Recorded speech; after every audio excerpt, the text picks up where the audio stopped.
Hey guys, it's Maxandro, back with another video, and in this video, I'm gonna teach you how you can make professional thumbnails on Android and iOS devices, without using Photoshop. So let's get started.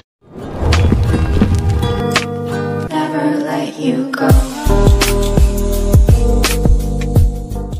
So I'm using Canva app. You can download this app from the description below.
Thank you so much for watching. Leave a like down below. If you're new on my channel, then subscribe to my channel. See you guys in the next one. Peace out.